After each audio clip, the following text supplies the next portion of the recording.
But I just want to say, I'm sorry Ann can't be here, and I hope she enjoys my part of the lecture series when it gets online finally.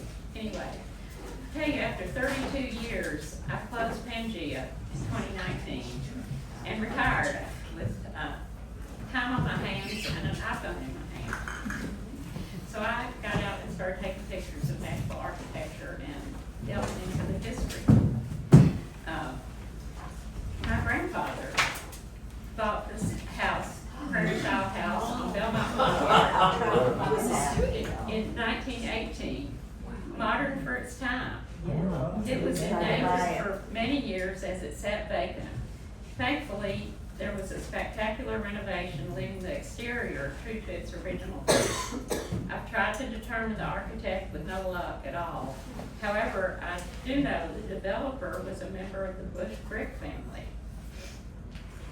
Then in 1958, when I was 12, my parents bought a contemporary house designed and built by William B. Camfron. He was a contractor who also built several contemporary houses in the same neighborhood called Hillsborough Park. He also designed and built the former Country Music Hall of Fame and the former ASCAP building on Music Row. This picture was how the house looked when we bought it.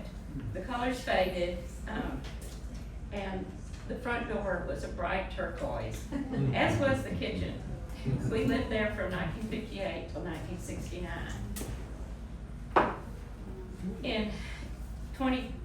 An architect purchased the house in 2003. He altered a lot inside and painted the outside trim brown. On a recent drive-by, the trim is now black. All of my mother's antiques had to go, and modern furniture was purchased at Percy Cohen Furniture downtown. There are not a lot of good pictures of the inside detail, but you can see the tile floors, black in the entrance hall, black and white in the den and the kitchen, pickled knotty pine paneling, which had sort of a silvery white look in the den and the kitchen, recessed lighting in the entrance hall and the den. I'm thinking that May Love Gale designed the lighting. She had worked with Cameron on the ASCAP building, so they were collaborators. She was a home economist with PVA before becoming a lighting consultant. She also taught classes at O'Moore. And you can kind of see the recessed lighting in the left-hand picture up at the top. This is what it looked like after the architect purchased the house. On are the tile floors, the recessed lighting, and the beautiful paneling was painted over.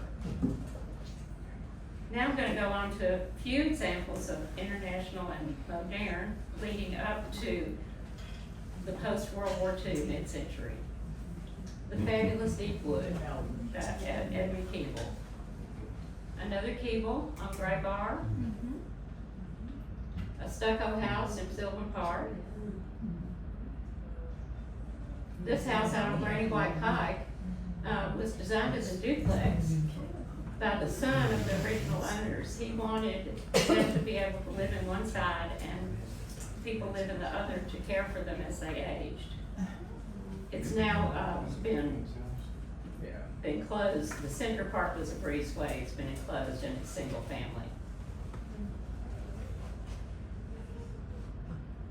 Oh, this was, I drove by this many times. It's behind Hadley Park. And I was just sad to see it. It looked interesting. But I drove by a week ago and look at it now. You know who was trying? You know who designed it? Would you go back to the first one? Okay, so they should just. Well, I don't think they added anything. A story.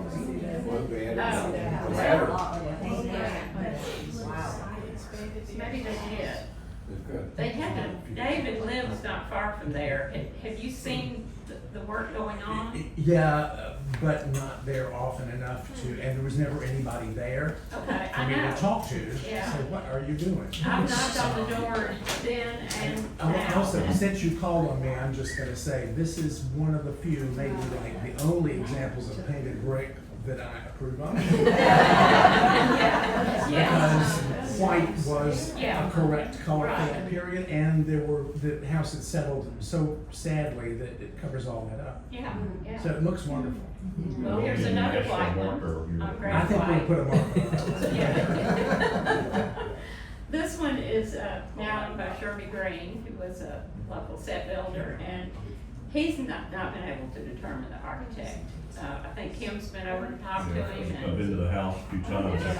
We just don't have, Keeble, we think that Keeble may be involved in some of these houses, but we Yeah. just don't know. And, but his archives are now downtown, so we may find that out. And Kim is going through the archives, so. This one on Linwood, another one on Granny White. Okay, now, that, I should tell you something. That is owned by Demetria Calladine. Oh, you know who lives there now? Who? Oh, McGuire. The photographer. Jim Oh, McGuire. Jim. Oh, really? Really? Well, that upper part is not original. Okay. It was added. It's kind of an unusual thing. Well, I tried to get in touch with her and no response, so, okay. This is another people on Post Road. That's gonna be. We didn't sign Then, they're Quonset huts. this. They were, developed during World War II and, around here mainly used for commercial purposes. I've seen a lot, more recently, people are living in them. And I think, isn't that the Keeble? Ms. Keeble's office on Yeah. Crestmore. Now, there was a Quonset hut down, well, Bradley moved one as part of his studio, but there was also one down between the Montgomery and Broadway, near where the interstate is, that was a vintage clothing store back in the 70s. It was run by a guy named John Bell, who actually lived at Breeze Hill. And there are lots of stories about that. Yeah. There were, a few mid-century houses were designed by architects, but the majority were what I read were called contractor modern. There were also plans available through magazines and books. So this was a Texas architect named Ned Cole. He did the plans for the 1953 Life magazine Trade Secrets House. They were built all over the United States, but I've not found one in Nashville. A Memphis one drew crowds. I have found examples of magazine plans in Nashville too. I'm sure there are more, but these two were confirmed by owners. The Better Homes and Gardens 5-star home was lived in for years by some good friends of mine on Dustin Lane. Unfortunately, all of their pictures, when it looked as it should, were they moved because they were flooded twice. They were along the middle fork of Browns Creek, and there are no pictures left of what it should have looked like. A developer bought it, painted it black. Inside there were exposed redwood beams in the great room. They're painted black. Now this one in Creek Hall, another Better Homes and Gardens idea home, has been lovingly maintained, pretty much unchanged. There's another Creek Hall that was on the market last week. Is it sold yet? Don't have it checked. Okay. This house was one of two designed by Elbridge White for Hart, Freeland, and Roberts for the Stansel brothers that owned Stansel Electric. And the lighting was all done by May Love Gale. It's on Overton Lee. Both are well maintained. This one sold recently, so I don't know what the new owners are doing to it. There's one of May's lighting fixtures in the bathroom, inside the tub. And this copper candle by the fireplace has a design in it, and it was etched by Mr. Stansel's wife, who was an artist. Yeah. And here's Charles Wheeler's house on Overton Lake. Oh, Wheeler did that. Yeah, I assume, he was the original owner and he lived there.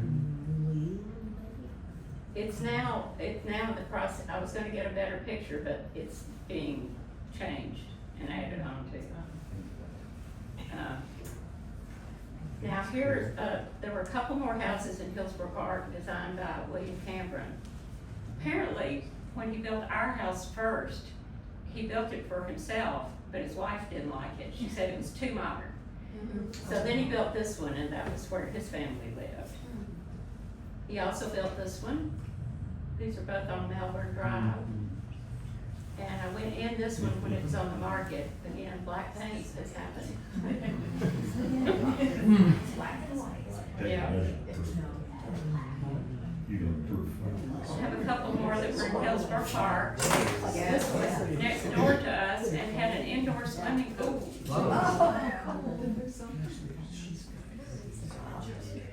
This odd one on Sherwood Drive.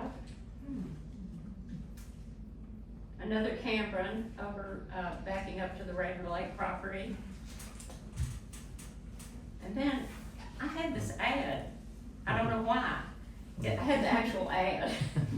And, Breathtaking and modern. yeah, breath, Sandra, Patterson, I listed and sold this one, and I found it.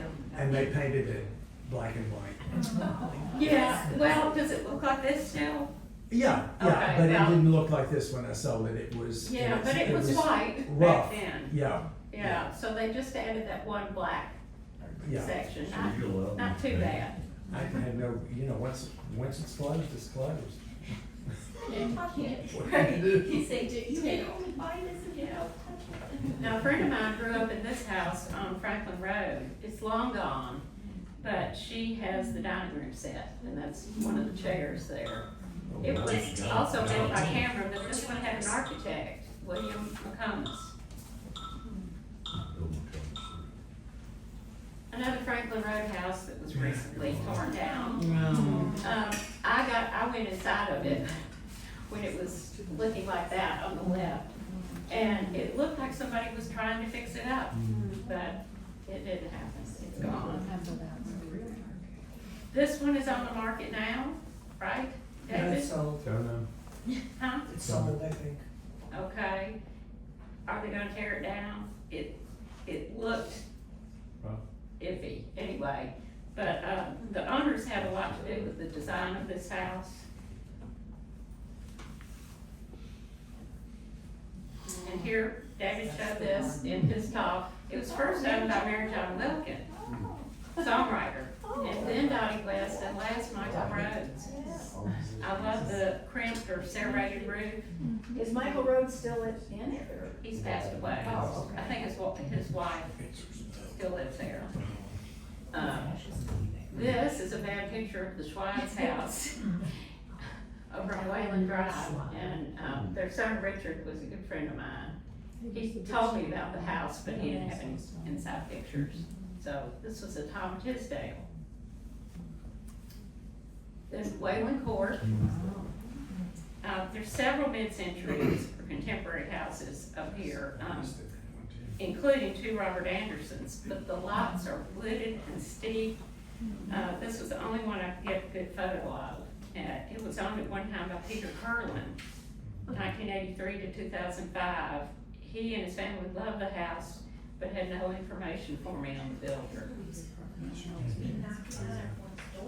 If we all show up in a group. This one is a gem. It is in perfect condition, and it's still owned by the widow of the man who bought it in 1968. Wow. It's had an addition, and she couldn't find the architect for me. She had plans, but it didn't have the name. She added on to the back of it, at one point, but it didn't affect the look from the front or this side. This was, another friend of mine from high school, grew up in this house, and I think it was designed and built by J.E. Crane and Sons, as was another one, Hemingway.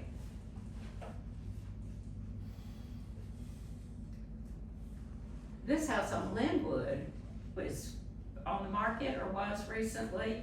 I Oh, talked, yeah. talked to the daughter of Myrtle Brown, who grew up in the house. And it reminds me of the one I grew up in. But I think was designed by another contractor. It has been altered beyond recognition on the inside, which is a shame, but it still has its free-form amoeba-shaped pool. Oh, yeah, I didn't put the pool in the picture, but, Yeah, it's yeah. just- Sunday. Okay. His son Tom may have been an architect. Who? Tom might have been, the son might have been an architect, I think. Tom Gillen. Oh, yeah, Tom He did some Moore. work, okay. Well, I just know that, you know, Johnny and Gail Rosen, his mother worked with Zeb Bula a lot, so, anyway. But we go round and round on stuff. This is across the street on Linwood, and it was owned by Emmons Woolwine's son and grandson, but it was not Emmons Woolwine. Yeah. I think it might have been, well, he. Well, but he wasn't the first owner. I mean, the son was not the first owner. So whether their dad had something to do with any of the design, when did he pass away? I don't know, you know, he was a guy in charge of the Metro Courthouse. Yeah. He was one, went to Penn, and, I meant to look up his death date. yeah. I've been, The older one was the architect, the younger Right. one, Emmons III, was a representative with like, one of the important metal fabricators in Nashville. and Junior was involved in music, radio. Yep. Okay, here's the Martin House in Hillwood Estates. It took its place on the National Register in 2007. And I got these pictures from Metro Historic Commission. They were part of their submission of the National Register status. Bruce Draper was the architect, and he studied with Frank Lloyd Wright. The colored photos are in the book Nashville by Design, Architectural Treasures, and I got permission of Bob to use them in the slideshow. This house was designed for the owners of Grace's by Bruce Crabtree, and I hear it's fabulous inside. I had a friend who grew up with the son and was in the house a lot, but I haven't been able to get in touch with the owners or get close enough to get a good picture. I'll go so far in some places. I'm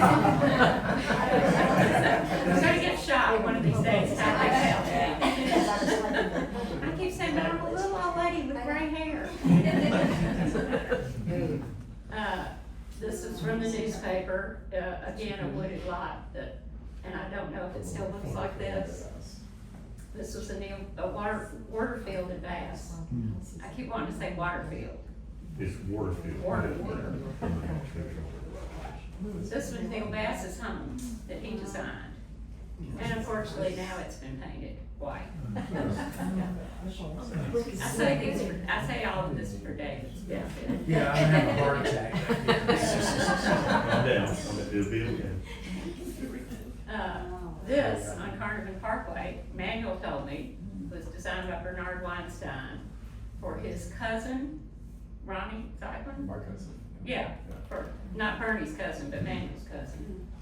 And, Bernie also, he designed a lot. I haven't found a lot about him online, but he did the Cosmopolitan Health Spa in Green Hills. He did those 2 office buildings across from Bellmead Plaza, which Manuel did manual labor on.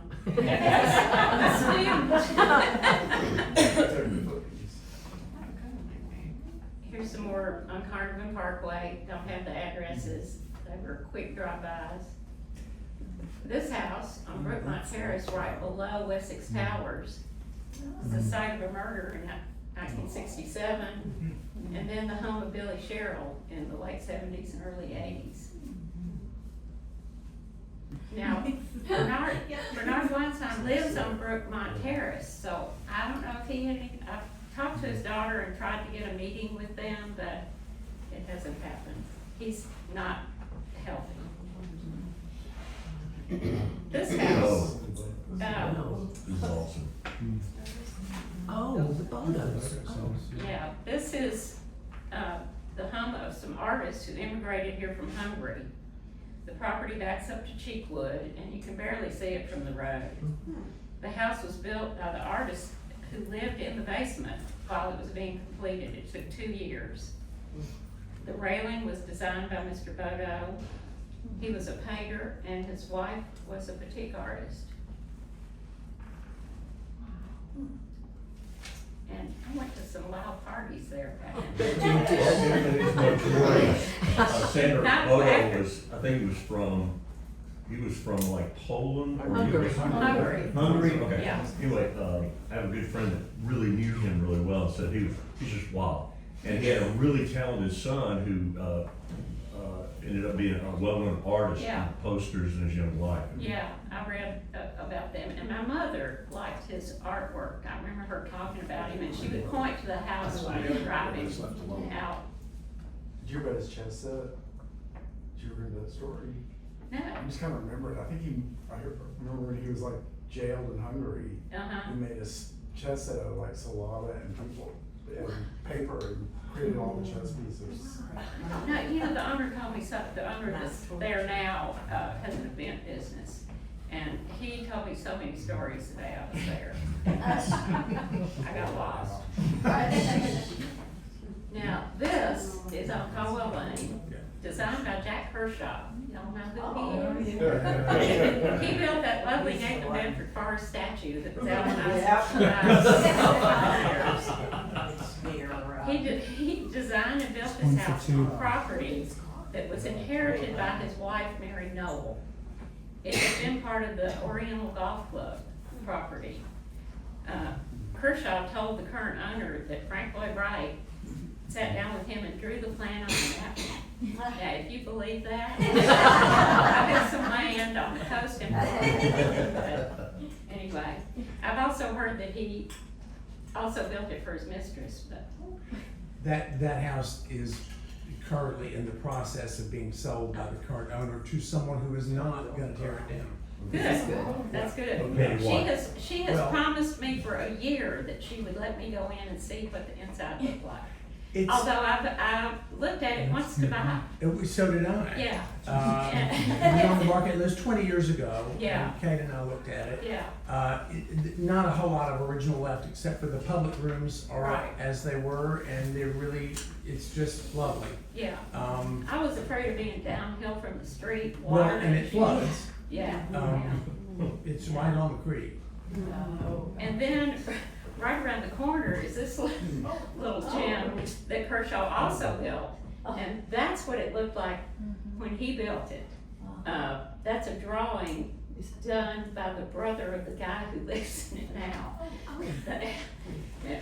Anyway, in the 80s, somebody added the other addition there. Kershaw built this as his art studio and law office. Now, you know that he represented James Earl Ray. Yeah.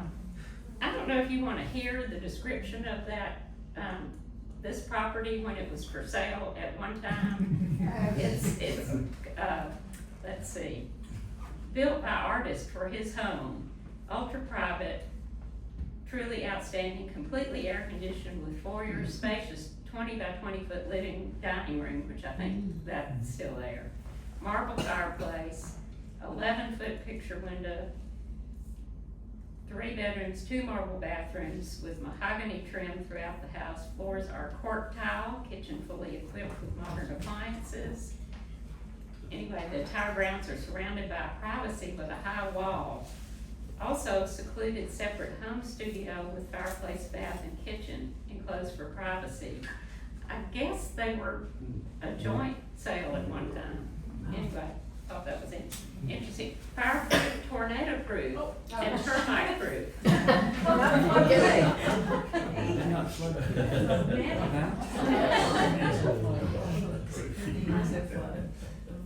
Okay, this one popped up on my feed last night on Facebook, and I had taken pictures of it about a year ago. And then I saw a comment from him, who's the architect? So I had to do a deep dive late last night, and it was designed by the owner, the Charles W. Whitmore. And this is what it looked like. And there's a picture of him inside one of the rooms. But unfortunately, this is what it looks like now. It's also along that middle fork of Browns Creek, just like my friends. So, very sad. Here's a Neil Bass that's out in Old Hickory, which his family didn't even know about. It went on the market, and the original owners had all the information and gave it to the realtor, and then I got to go inside because it was for sale. Yeah.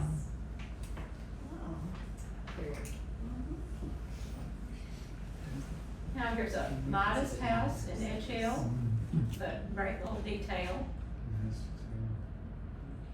And the Cresswell house, which Kim already showed you. Yeah. Robert Anderson was the designer. And I think you said the owner asked him. The owner contacted Donald Stahl, but apparently asked that somebody working for Donald Stahl named Robert Anderson, who, was employed and designed it. And, that happens in firms. Steve talked to my business partner when we were at Gresham Smith. He was asked to design things, because, they and Glenn, Gresham Smith, they really weren't designers anymore. They just run the company. Yeah. Well, and here's Pearl Cresswell, who was the first curator of the Stieglitz collection at the Van Vechten Gallery on Fisk. Her husband Isaiah was the Fisk comptroller. And she was in the newspaper a lot. There are a lot of pictures of her. She was involved in a lot of organizations. She headed up a home tour, and she was also head of a Black women arts organization where they promoted art.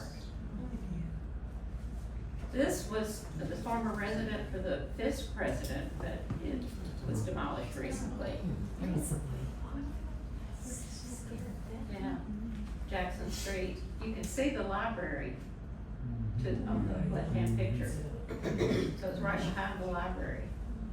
This is right around the corner from the entrance at TSU, and it was the home of Dorothy Brown from 1963 to 2002. She was an African-American surgeon, legislator, and teacher, a woman of many firsts. She was the first Black legislator here. Now we move to College Hill. And my descriptions of these neighborhoods are taken from the Metro Historic Commission Facebook page and input from David. College Hill is one of the coolest historic neighborhoods in North Nashville. The major driver was need for student and faculty housing, and because it was near three of Nashville's HBCUs, Meharry, Fisk, and TSU. It was Nashville's first major African-American housing project developed by private enterprise. Renowned local African-American architectural firm, McKissick & McKissick, served as the architects. I think the McKissick family were the developers. Well, it said owners and developers. Yeah. This was the Dansby house, and that's David's picture. I don't get up early enough to get a picture that's not backlit.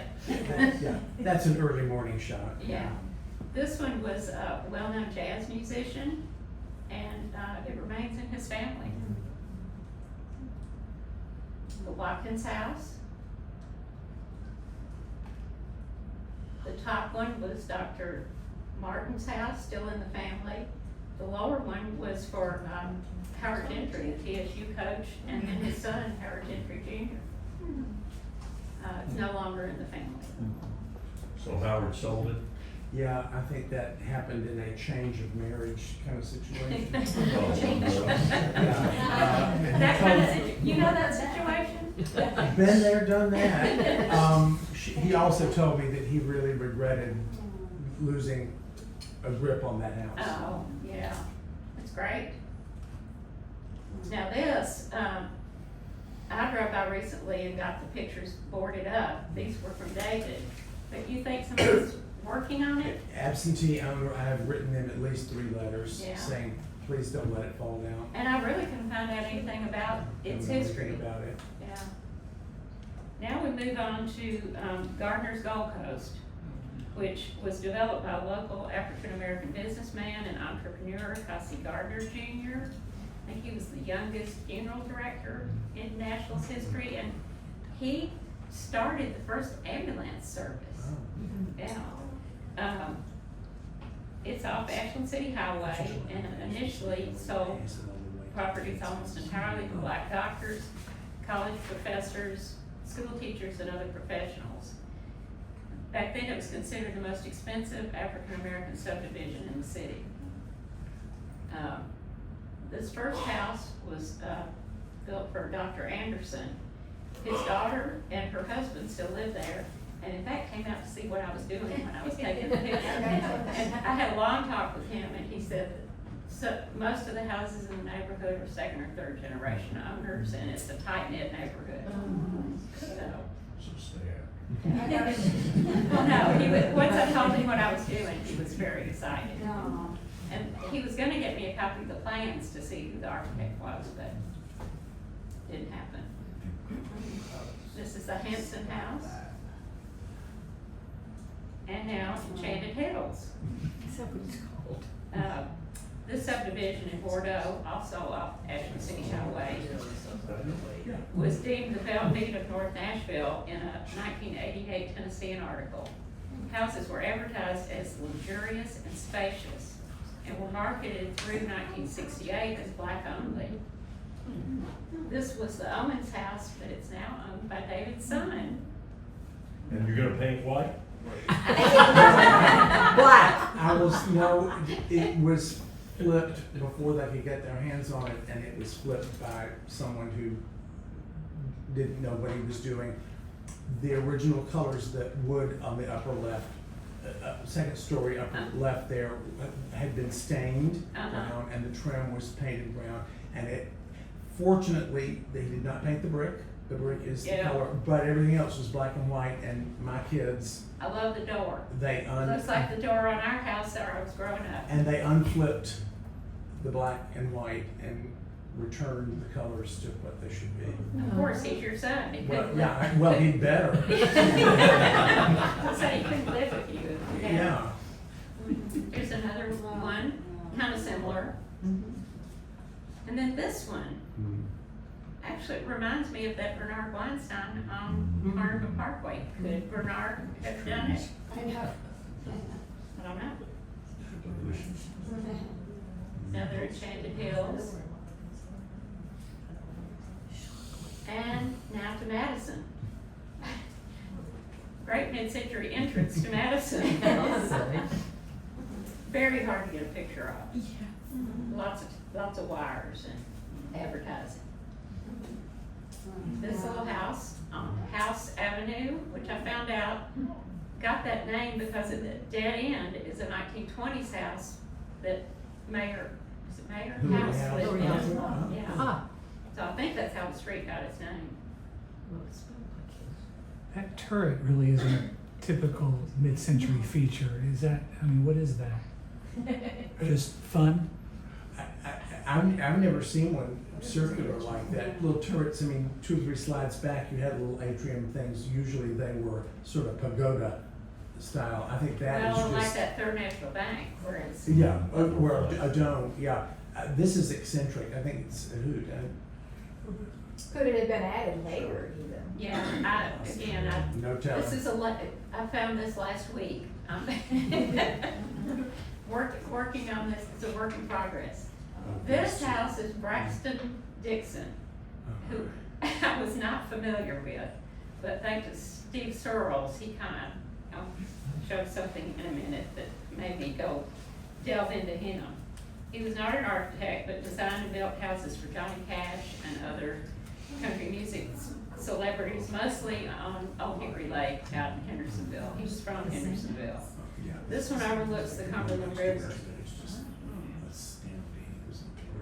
And I did get to go inside. The owners love the house, and they have taken it back to, there was some those top windows had blown out or had problems, and the owners had just put wood paneling up there.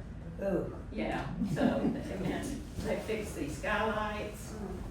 They've done a lot of work, and, of course, the walls are either concrete or wood, and, the current owner painted in the concrete, but looks cool.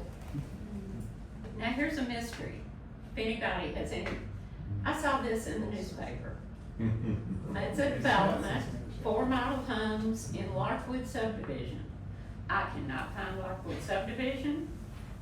I found Larkwood Drive, but there's nothing that looks like this on Larkwood Drive, and it dead ends into, behind it is industrial. So I have a feeling the whole subdivision got torn down. It's off of Donaldson Pike, yeah. You heard Anyway, about his daughter, Sandy Shelton, you heard about her foundation now, it's Sporting Arts, something. And she passed away, she was married, she passed away, but her name pops up a lot recently. well, we can't ask her. But Like my parents and my she has grandfather a, can. there's a sister, Sandra Shelton. Okay. That's, very, anyway, their sisters, his daughter, youngest daughter's still alive. Okay. They lived in that roundhouse on, the big, on Hillsborough Road, like near Stanford. It was a flat, real modern roundhouse and kind of a brown cornice around the edge of it. It was like probably 70s. You know where it is? David, we're on, Where is it? I think on Hillsborough Road, just past, you know where, was it near where Leon was? yeah, it was right before that. Right before. Is it that, it's just This have is a back rounded in- front? yeah. Kenny Wynette lived there at one point. Probably, that was Manny Shelton's house he built out. Okay, So Earl may have designed it. okay, well, Little big town, so. okay, and I included this Robert Anderson, even though it's not really mid-century, but, he did so much and everybody knows his name, I thought I would put this in, because I know the owner and can get inside. And I could get up to it and get good pictures. And it was probably all black and then they painted it. We're moving in the right direction. Yeah, they went back the other way. Yeah. Cabinets. All right, now a couple of duplexes. This, off of Woodmont Boulevard, I saw advertised in the newspaper as a California roundette. And this is where Steve Searles commented on my Instagram and said, that looks like Brax Dixon. And I thought, who the heck is that? So, anyway. These duplexes were over on Lauderdale Road, and I lived in this one. And I loved it. It's been torn down. Those two are still there. One's painted black. But it looks, they're not that remarkable, but I love this. The front windows and the corner windows in the kitchen and counterbalance in the back bedroom went around the corner. So it had great windows. It had a wall heater in the bathroom that I almost electrocuted myself on. Apartments. Anybody know who built Royal Arms? Who designed it? Earl. Really? I've got his book with his list of properties. Doesn't have, it's not in. It's not in He's there. not, well, What is you got the little book that he's got, the Uh-huh. black book, yeah. Well, they're only like, 25 projects in there, so. Well, there are several called Royal Arms in other places, and he does list one called Royal Arms East. So maybe it's what's, I've always been told that was Earl. I don't know. okay, I think Shat developed it too. okay, well, and another picture there.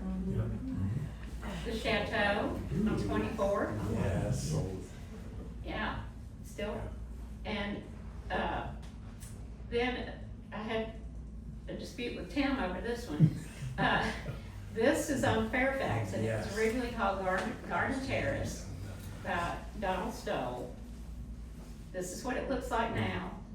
Tim lived there, and he said the owner told him it was Earl Swenson. So did Earl work for Stoll? I think he did. So- I'm not sure, but. But What year is again, that, if 62? they design this, it looks, you know, this looks like the same person to me. Anyway. The Kimberly, which used to have a pool, I used to sneak in there and go swimming. The Mikado, Harding House, and my favorite, the Barbizon. Can't find an architect. It's listed on that Vanderbilt list of properties, but it doesn't give, it gives the year, but not an architect. Is it still, has it been torn down? Not yet, not, Not yet. Yeah. Right, yeah, it's gonna happen. yeah, it's great. And then I found this article in the paper, The Return of the Cliff Dwellers. So, you know, between the wars, all the apartment buildings were 3-story brick, because they didn't have elevators. And then after the war, there were a lot of those 2-story mid-century, but also these high-rises. And, I just thought that was a great article. That could be a Swenson. And there's Capitol Towers, Yeah. and the view from one of the balconies Wow. back in the day. The Imperial House, just tragic, That's really tragic. tragic. And I'm repeating things you've seen before, but I couldn't help myself. The Oxford House. This newspaper article claimed it was the first lift slab building constructed in Nashville. It was, say that again? Lift slab. Poor They would people. pour them slabs and then, Looked it up. yeah. My And office that was was on from the the- 3rd floor, just where the middle part obscures the thing. My window was right there. Oh.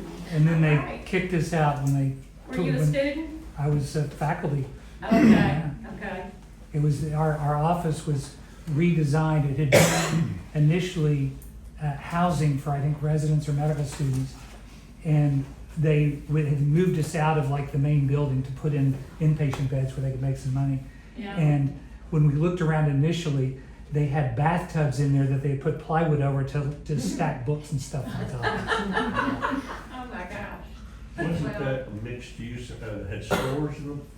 Yeah, so yeah, the Oxford Barber Shop, which is now in Hillsborough Village, and they had a sandwich The place. cigar place. Well, the cigar place was gone by 2012, so, You can see the word deli here on yeah. the Yeah. store. Well, this is pretty, it was when it was all Vanderbilt Medical, when I took these pictures, and now it's being torn down. It's gone. Yeah, it's gone. Yeah, they've got a big new glass building right there. It's a new hospital.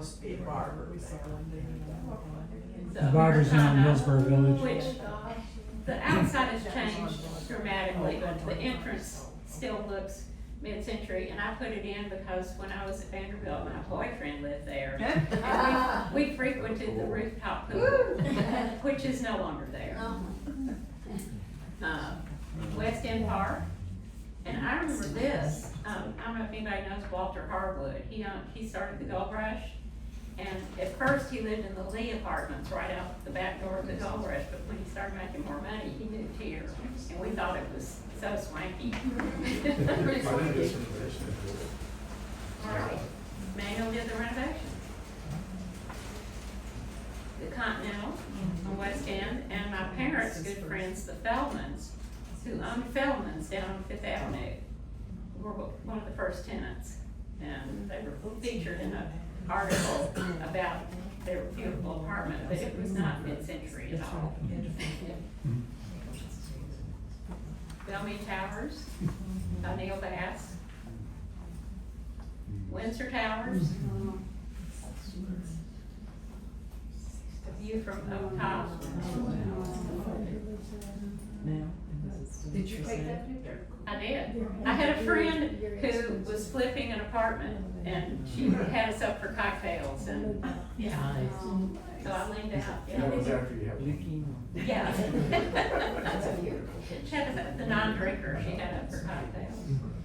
Then there were, at least 4, high rises for low-income, elderly, and disabled.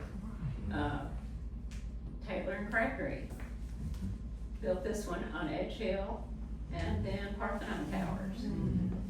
There's one over by Hadley Park, and I know there's a couple more. I haven't added them in yet. And since we're by the park, the band shell. Oh, yeah. Phenomenal. Yes. Yeah. There was talk about getting rid of that. Several of us said, no, you No. can't. Good, And Parks has finally, I think just recently, has done some, redone the bathrooms and done some work on it. Can't afford to redo it completely. This was the Shakespeare Festival when Dave Olney performed. Yeah. Have you got a picture of the Hadley Park band shell? Is that also Swenson? I don't know. That's- They're nearly This is, identical. well, but this one's good. The Hadley Park one is exceptional. Okay. So I'll put that in, yeah, put that in Get one back day. over there, Yeah. okay. Now, libraries. In the 60s, Taylor and Crabtree were the architects for the libraries. And the Ben West, which you've already seen, the Donaldson, Edge Hill, the Old Green Hills Library is now a parking lot. Yeah. But Inglewood is identical to the Old Green Is Hills. So if you wanna take a trip down memory lane, go to the Inglewood Library.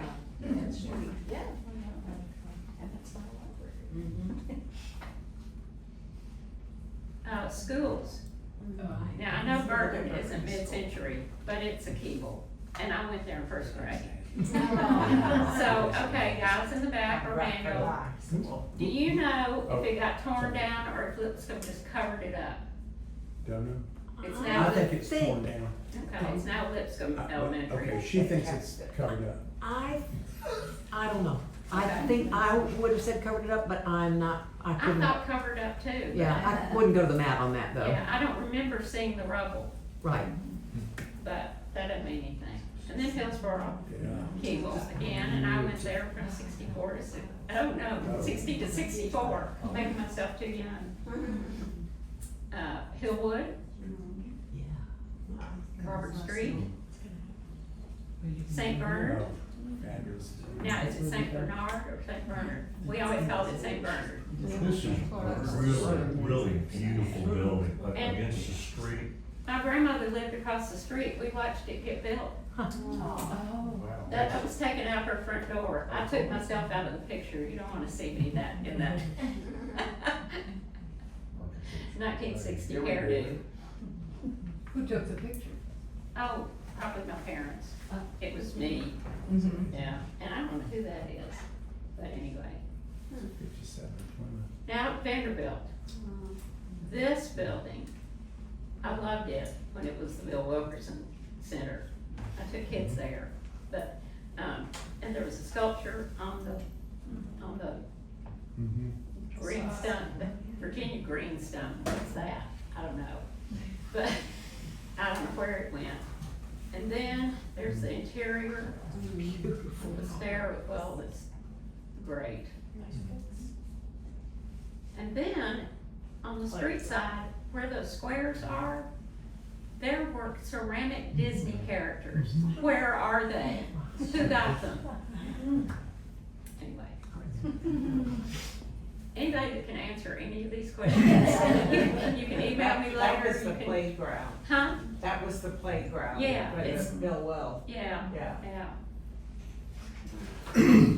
This is another mystery. Is it mid-century or is it new? I don't really know. Again, it's a Vanderbilt property, but it's not, it's on their list, but there's no date, no architect. The quadrangle. I didn't have to live in, thank goodness. I was a late acceptance at Vanderbilt, so I got stuck in weird places. The married students' apartments, and that is on the property of one where my grandparents lived at one point. Their home was there. They moved up the block to across from St. Bernard's. Yeah. Now, Vanderbilt had a program in the '60s to convert an unplanned group of residences, apartments, and fraternity houses into a planned grouping of fraternity and sorority houses, representing the work of many national architects. So there's the square, and one of those odd places I lived in was a duplex on Kensington, which got torn down in the development process. Here were a couple of Warnerfield and Bass. That one is gone. This one's been altered so much, it wasn't worth the picture. The ATO house, we were right next door. The VCM building by Swenson. Yeah, That roof was like a picture that Kim showed us last time. Brasilia. Yeah.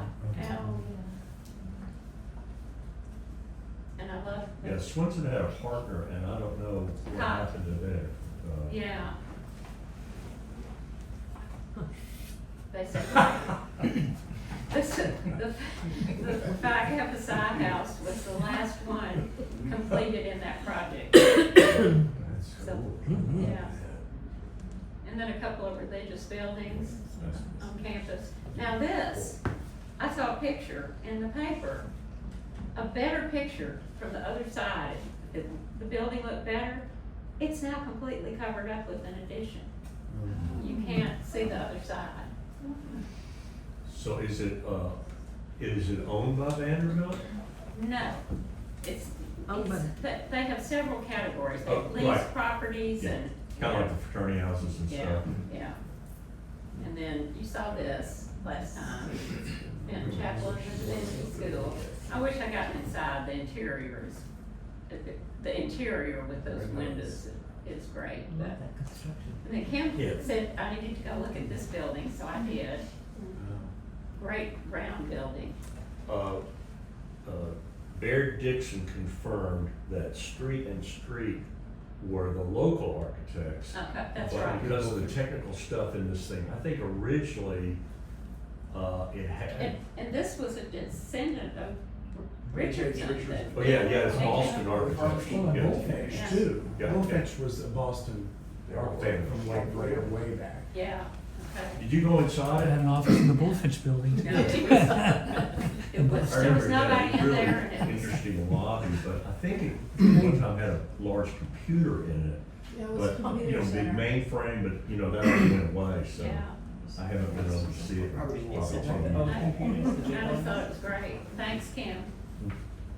Over on what was the Peabody campus is the Hobbs building by Warnerfield and Bass. And then inside this great mid-century mosaic by Ben Shine. Yeah, fabulous, really fabulous. Now, Surratt, what's old and what's added on? One of you said in your lectures that the add-on was bad. I must have said that because I don't know. I don't know that I've been over there since the other edition. You can't comment. Okay. Oh, and that's a Pereira statue that used to be in front of that religious building on the corner of 19th. It's Vanderbilt Archives now. And I guess they removed it. It was subject to vandalism. And I think that's the addition. So I don't know what date 72 is, the original or the addition. 72-ish. And then another round building. John Preston did that, oh my gosh. Who's the sculptor? Steve Pennyworth. Steve Pennyworth, Yes. yes. And his sculptures are all over the campus. Right. Yeah. Right. And I put this in, the date is right. One of y'all said it's not mid-century, it's brutalist. It's, And it's not actually Earl Swenson, right, Ken? No. It is a project done by his firm. There was a young designer who had graduated from MIT, who really well studied the Boston City Hall by Coleman and Kennedy. Yeah, And his name was Cooper, okay. something Cooper. And he worked in Swenson's office. And most people that know about the project say, that's the reason this project is so special It's Cooper. and so well done. All Because right. people did it. Yeah. The Franklin And, Library and he is. died shortly after. So.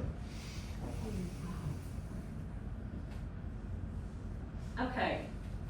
It's Oh, five, yes, it's thank you. 5:30. I've got a lot more. If anybody wants to stay, you're welcome to. If you want to walk out, it will not hurt my feelings. Now, when you show this, did you know about the way the BEMA works in this? Manuel took me on a tour. Yeah, the entire wall, the BEMA wall, I guess in synagogues, that's where, important scrolls are. The whole wall is on a railroad Yeah, right, uh, yeah, track. yeah. And so when the High Holy Days and it really sells out, they push the BEMA forward to make the room bigger. Now, I don't know, I've never seen one like that. I didn't Michael get Graves, when we brought him to Nashville, he Yeah. went there, he knew so much about Percival Gooden. Yeah, well, Manuel told me about it and showed me, but I couldn't get a good picture of it that let you know what, anyway, so I didn't include it. Here's the temple. I don't know who the architect is. Well, And they don't Swenson know. did the additions, the Yeah. big addition. Yeah, So Manuel told me we can that. find out, I bet Ronnie, Okay. Ron Lustig, Okay. did the additions, we can find out. This Blakemore, on Hardy, and it had this steeple, but the bricks started deteriorating and they couldn't afford to replace them, so I think it looks pretty spectacular what they did. Yeah. Out in Madison, Gallatin Road, and this one was originally stained glass in there. But again, they had damage and redid it with brick. Of course,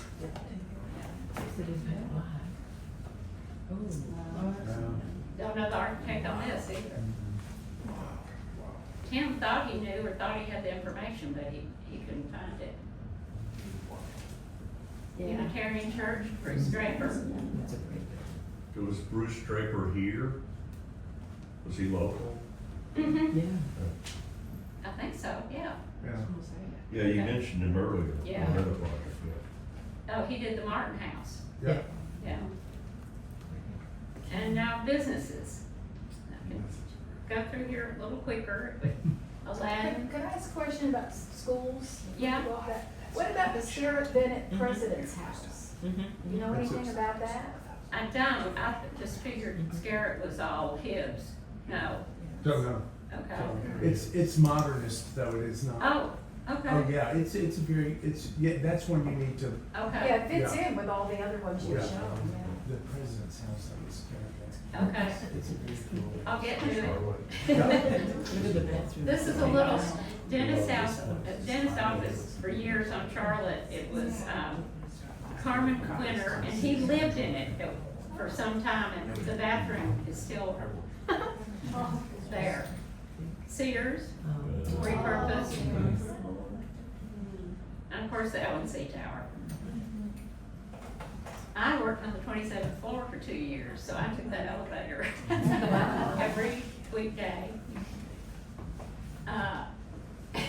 You've seen the cake.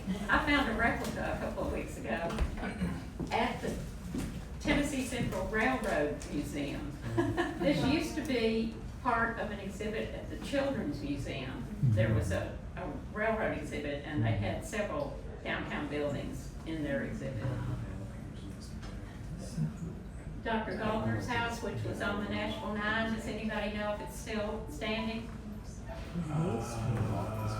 Yes. Okay. But because things on Hayes disappeared. That, they do overnight, that, I don't think that grill work is still there. Okay. I put that up on Instagram within Okay. the last 6 months. Okay. So it was there 6 months. Lance, got our chops there. Okay. Yeah. John Preston. This is a border field in Bass. On James Robertson part of the development. Did you say Preston did the, Let's Health Clinic? Yeah. Yeah. That roof, I couldn't resist, it's not there anymore. This was Swenson and Cott's office, and it's also on Hay Street, if it's still there. It is still there. Okay. Third National Bank. Another Third National Bank that just got torn down, and it was Just- the blue bricks were beautiful. Do you know who designed that? No, I found a reference to Keeble doing some Third National Bank buildings, but I don't think he did that one. yeah, But I don't know. I don't know, I don't know. It was just recently demolished. I know, Yeah, I just had, like a I little snuck lunch. in under the construction fence and stole some bricks. You know, there's a reward for the person stealing the bricks. Well, I had to give a couple to a friend that actually worked there for years. What you gotta do is take those bricks home and paint them white, Dave. One white and one black. There you go. Gold Dome. Yeah. And I don't know if you mentioned that these gold domes were manufactured in California for banks. And this is the only building left in the United States that's still a bank with that gold dome. There's one in Oklahoma that's a museum. What's this, like golden geodesic dome, and you said it was a company that made them? In California. But Mr. Fuller have a share of the action? I can't remember. It was I read a pretty long article about it. Where, I can't tell you. Oh, The yes. old Firestone. Capitol Park Inn. It's a shame that's gone. That was a good Yeah. building. Interior. I get the opera suite, but the minor suite? Oh, the downtowner, which I think they just covered it up with crap, excuse me. Expressway, La Siesta, where I ate my very first Mexican meal. Authentic, I'm sure. The film is great. The guacamole was horrible. Is it still there? No, I don't think so. Oh, And then the Allen, yes. which that front was added in the 60s. It was an old building. And I remember going to the old one for Sunday lunches after church. Municipal auditorium.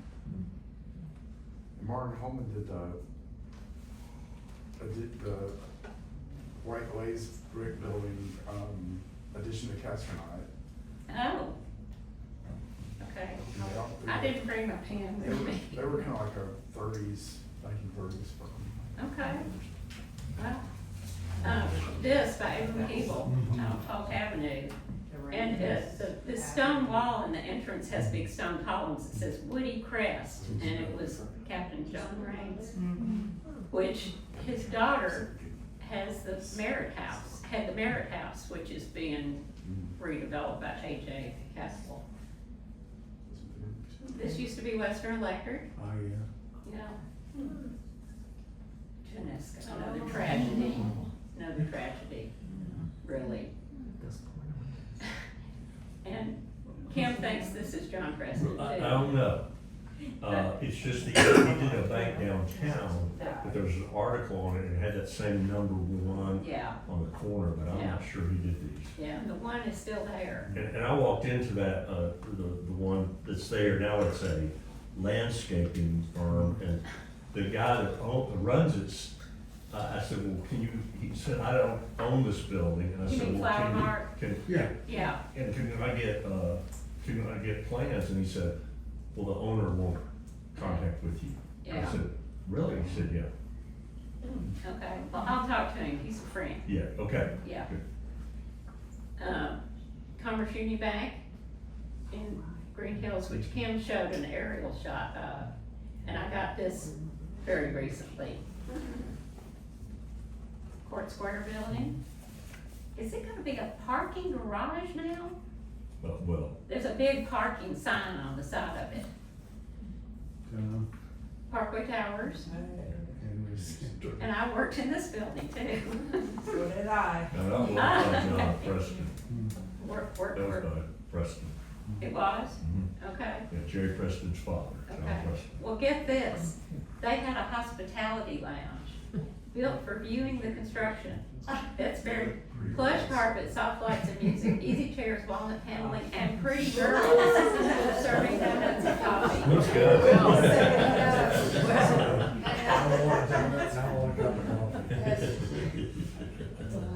Channel 5.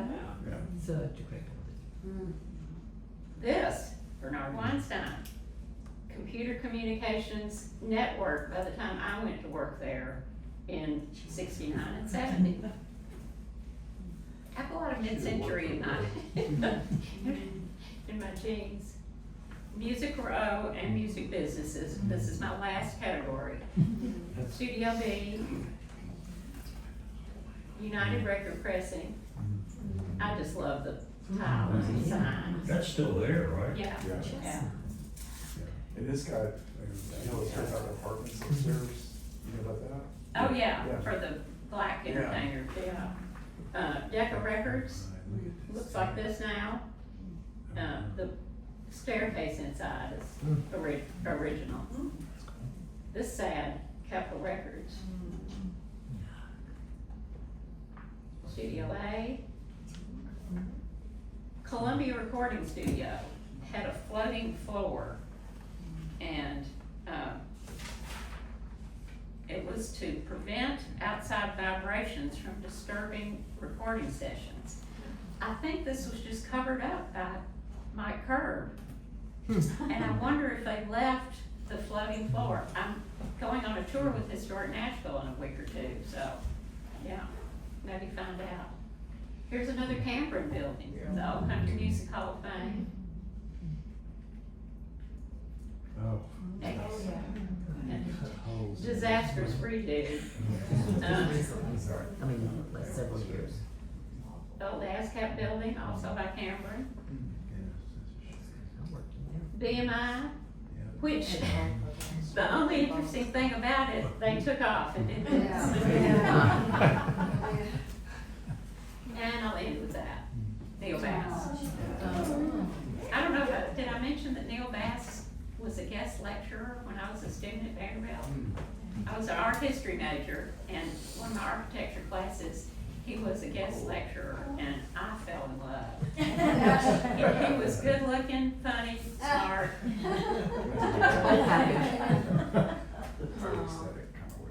I'm done. That's it.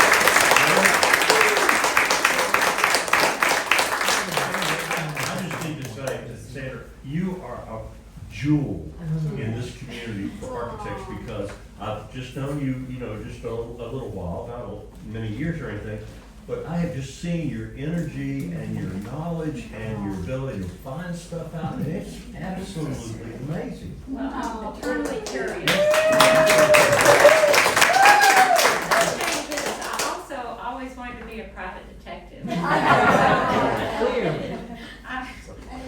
When I was a social worker, I wasn't really a therapist or counselor. I was a finder of things for people. I could find resources, and I just, yeah. And I try to corral Manuel whenever possible to pick his brain, because he lives around the corner from me. I'm married to one of my good friends. Yeah, you did well. Yeah. So anything else? Excellent. Okay, thank you.